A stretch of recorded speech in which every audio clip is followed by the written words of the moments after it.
Simba es un proyecto gratuito de promoción de la lectura. Ayúdanos a que nuestros libros lleguen a más gente compartiendo lecturas en las redes sociales. Si puedes y quieres, también puedes hacer una donación para mantener el proyecto y posibilitar que nuestra biblioteca siga creciendo. La mujer de piedra. Gustavo Adolfo Bécquer. Cuento índice, fragmento. Yo tengo una particular predilección hacia todo lo que no puede vulgarizar el contacto o el juicio de la multitud indiferente. Si pintara paisajes, los pintaría sin figuras. Me gustan las ideas peregrinas que resbalan sin dejar huella por las inteligencias de los hombres positivistas, como una gota de agua sobre un tablero de mármol.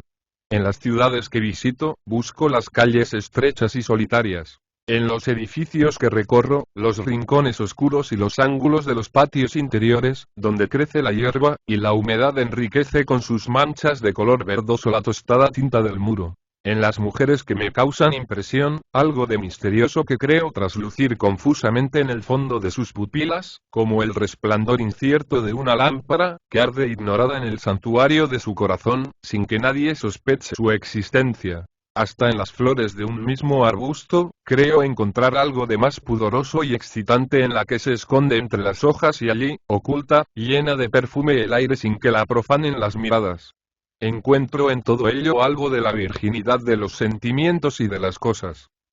Esta pronunciada afición degenera a veces en extravagancia, y solo teniéndola en cuenta, podrá comprenderse la historia que voy a referir. Y vagando al acaso por el laberinto de calles estrechas y tortuosas de cierta antigua población castellana, acerté a pasar cerca de un templo en cuya fachada el arte ojival y el bizantino, amalgamados por la mano de dos centurias, habían escrito una de las páginas más originales de la arquitectura española. Una ojiva, gallarda y coronada de hojas de cardo desenvueltas, contenía la redonda clave del arco de la iglesia, en la que el tosco picapedrero del siglo XII dejó esculpidas, en interminables hileras de figuras enanas y características de aquel siglo, las más extrañas fantasías de su cerebro, rico en leyendas y piadosas tradiciones.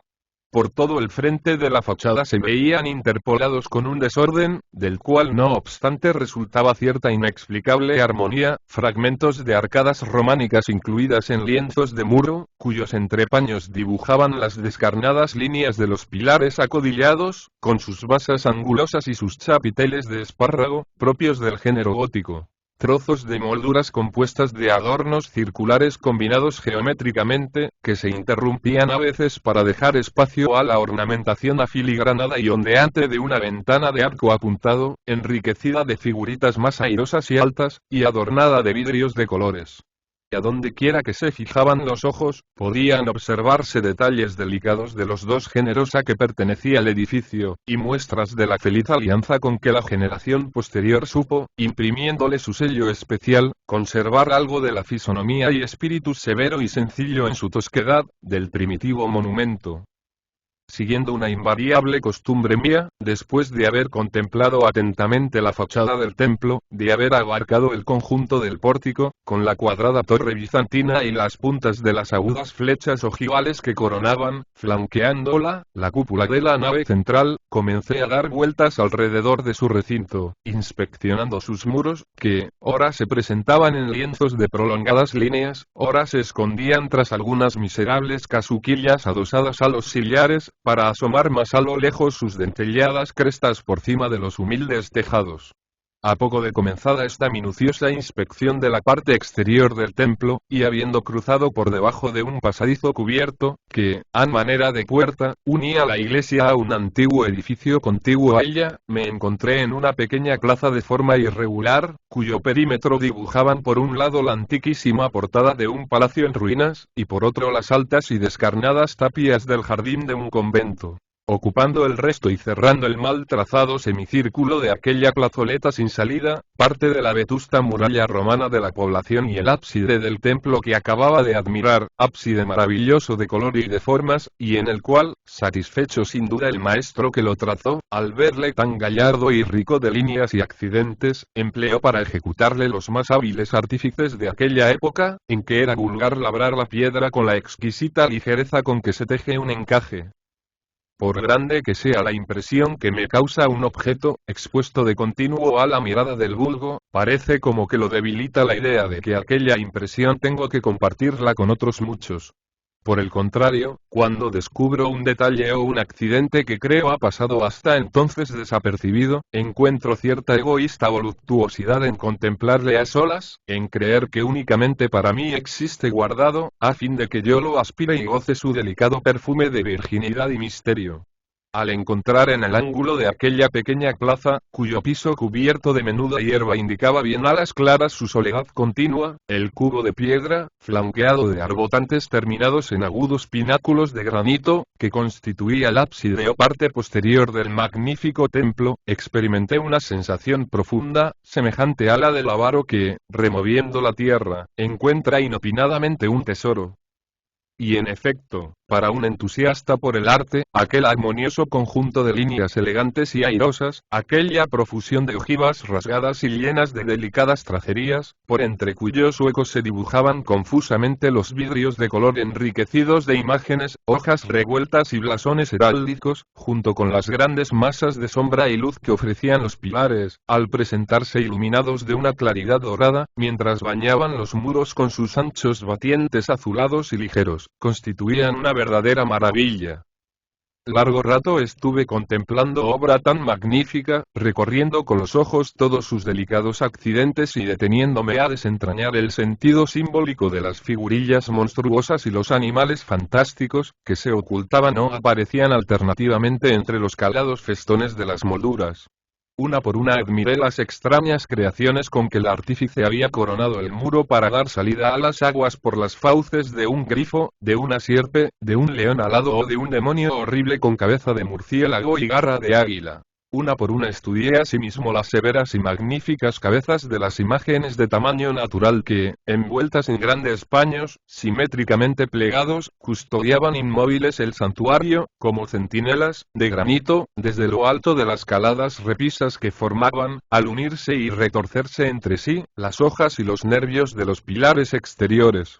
Todas ellas pertenecían a la mejor época del arte ojival, ofreciendo en sus contornos generales, en la expresión de sus rostros y en la profusión y acentuada plegadura de sus ropas, el modelo perfecto del misterioso amor establecido por los ignorados escultores que, siguiendo una tradición que arranca de las logias germanas, poblaron de un mundo de piedra a las catedrales de toda Europa. Heraldos con blasonadas casullas, ángeles con triples alas, evangelistas, patriarcas y apóstoles llamaban hacia sí, por sus imponentes o graciosas formas, por sus cualidades de ejecución o de gallardía, la atención y el estudio del que los contemplaba. Pero entre todas estas figuras una fue la que logró conmoverme con una impresión parecida a la que al descubrirlo me produjo el ábside de la iglesia. Una figura que al pronto reconcentraba todo el interés de aquella máquina maravillosa, para la cual parecía levantada la mejor y más bella parte del monumento, como pedestal de una estatua o marco de una pintura, del que podía decirse era la pudorosa flor que, escondida entre las hojas, perfumaba de misterio y poesía aquella selva petrificada y apocalíptica, en cuyo seno y por entre las guirnaldas de acanto, los tréboles y los cardos puntiagudos, pululaban millares de criaturas deformes, reptiles, sierpes, trasgos y dragones con alas monstruosas e inmensas.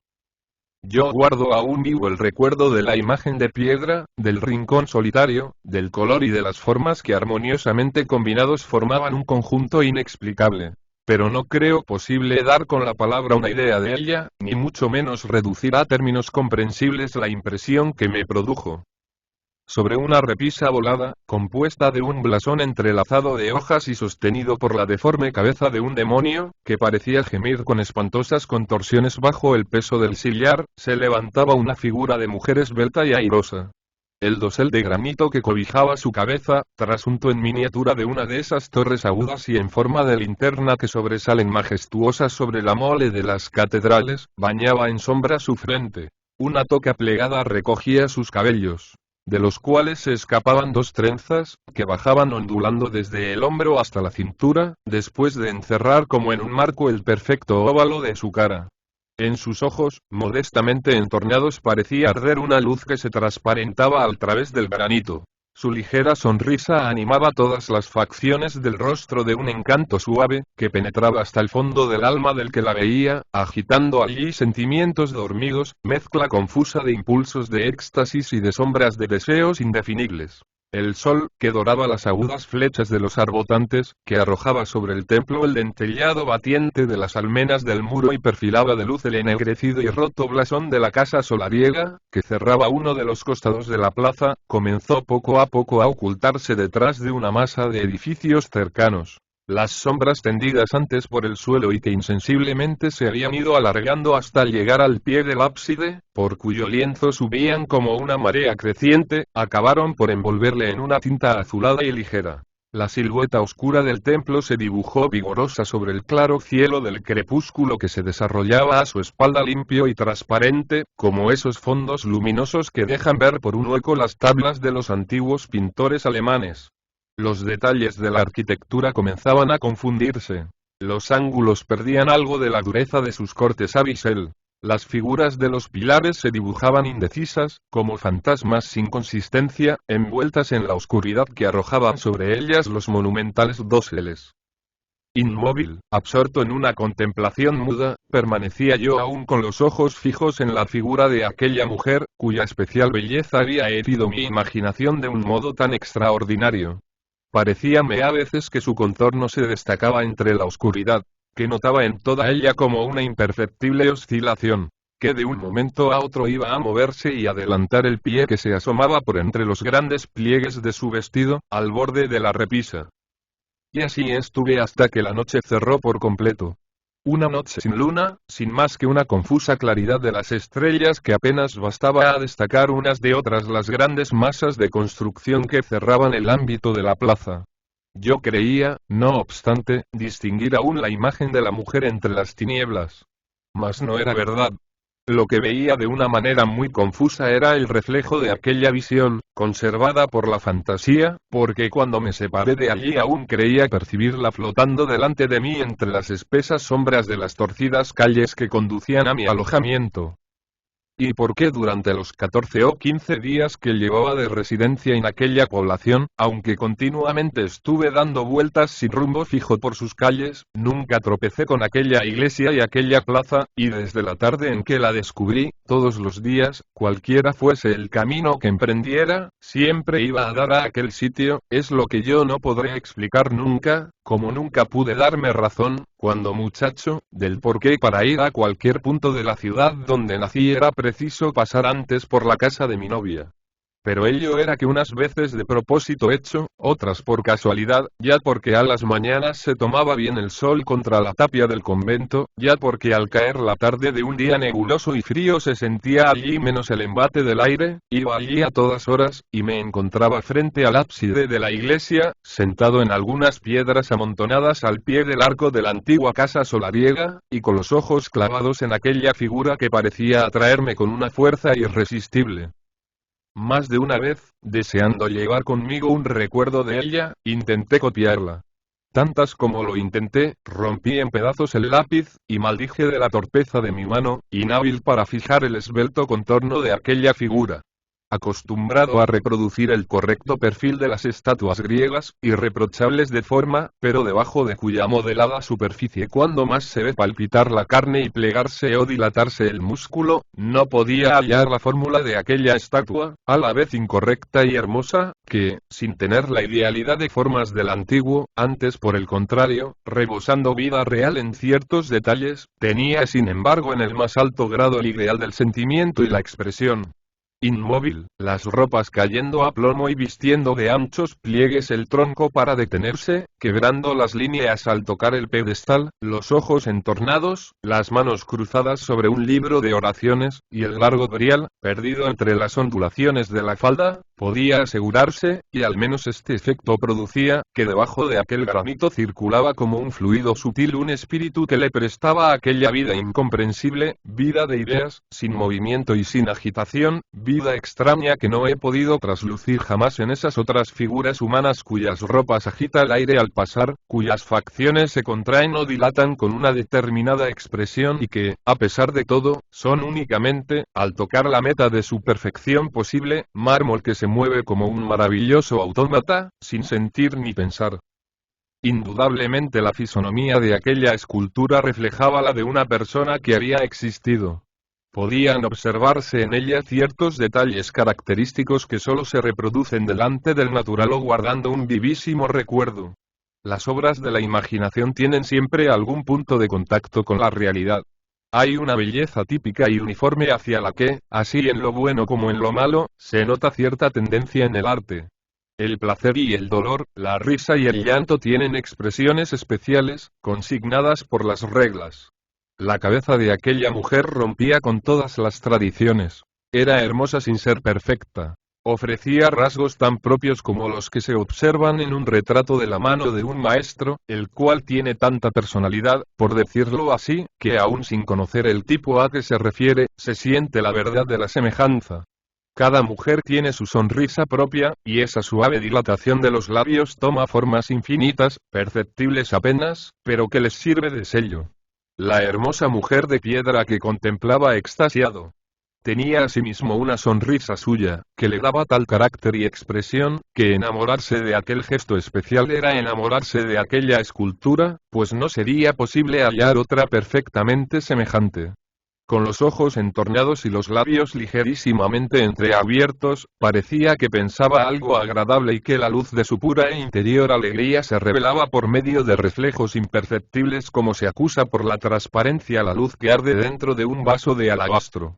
Pero ¿quién era aquella mujer?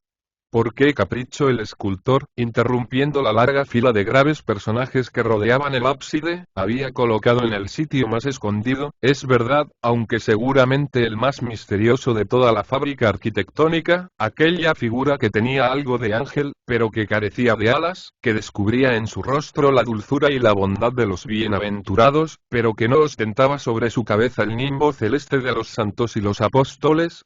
¿Sería acaso recuerdo de una protectora del templo? No podía ser. Yo había visto posteriormente la oscura losa sepulcral que cubría los restos del fundador, prelado valeroso que contribuyó con un rey leonés a la reconquista de aquel pueblo, y en la capilla mayor, a la sombra de un lucillo realzado de gótica crestería, había tenido igualmente ocasión de examinar las tumbas con las estatuas yacentes de los ilustres Mac que en época posterior restauraron la iglesia, imprimiéndole el carácter ojival. En ninguno de estos monumentos funerarios encontré un blasón que tuviese siquiera un cuartel del que se veía en la repisa de la estatua del ábside. ¿Quién podría ser entonces? Es muy común encontrar en las portadas de las catedrales, en los capiteles de los claustros y las entreojivas de la urna de los sepulcros góticos multitud de figuras extrañas, y que no obstante se refieren sin duda a personajes reales, indescifrable simbolismo de los escultores de aquella época con el cual escribían a la manera que los egipcios en sus obeliscos, sátiras, tradiciones, páginas personales, caricaturas o fórmulas cabalísticas de alquimia o adivinación. Cuando la inteligencia se ha acostumbrado a deletrear esos libros de piedra, poco a poco se va haciendo la luz en el caos de líneas y accidentes que ofrecen a la mirada del profano, el cual necesita mucho tiempo y mucha tenacidad para iniciarse en sus fórmulas misteriosas y sorprender una a una las letras de su escritura jeroglífica. A fuerza de contemplación y meditaciones, yo había llegado por aquella época a deletrear algo del oscuro germanismo de los monumentos de la Edad Media. Sabía buscar en el recodo más sombrío de los pilares acodillados el sillar que contenía la marca masónica de los constructores. Calculaba con acierto el machón o la parte del muro que gravitaba sobre el arca de plomo, o la piedra redonda en que se grababan con el nombre de secta del maestro, su escuadra, el martillo y la simbólica estrella de 5 puntas o la cabeza de pájaro que recuerda el ibis de los faraones. Una parábola, aún bajo el segundo velo, una alusión histórica o un rasgo de las costumbres, aunque ataviadas con el disfraz místico, no podían pasar desapercibidos a mis ojos si los hacía objeto de inspección minuciosa. No obstante, por más que buscaba la cifra del misterio, sumando y restando la entidad de aquella figura con las que la rodeaban, por más que trataba de encontrar una relación entre ella y las creaciones de los capiteles y franjas, algunas de efecto microscópico, y combinaba el todo con la idea del diablo que abrazaba el escudo, gimiendo bajo el peso de la repisa, nunca veía claro, nunca me era posible explicarme el verdadero objeto, al sentido oculto, la idea particular que movía al autor de la imagen para modelarla con tanto amor e imprimirle tan extraordinario sello de realismo. Cierto que algunas veces creía ver flotar ante mi vista el hilo de luz que había de conducirme seguro a través del dédalo de confusas ideas de mi fantasía, y por un momento se me figuraba encontrar y ver palpable la escondida relación de los versos sueltos de aquel maravilloso poema de piedra, en el cual se presentaba en primer término y rodeada de ángeles y monstruos, de santos y de hijos de las tinieblas, la imagen de la desconocida dama, como Beatriz en la divina y terrible trilogía del genio florentino. Pero también es verdad que, después de vislumbrar todo un mundo de misterios como iluminado por la breve luz de un relámpago, volvía a sumergirme en nuevas dudas y más profunda oscuridad. Entregado a estas ideas, pasaba días enteros,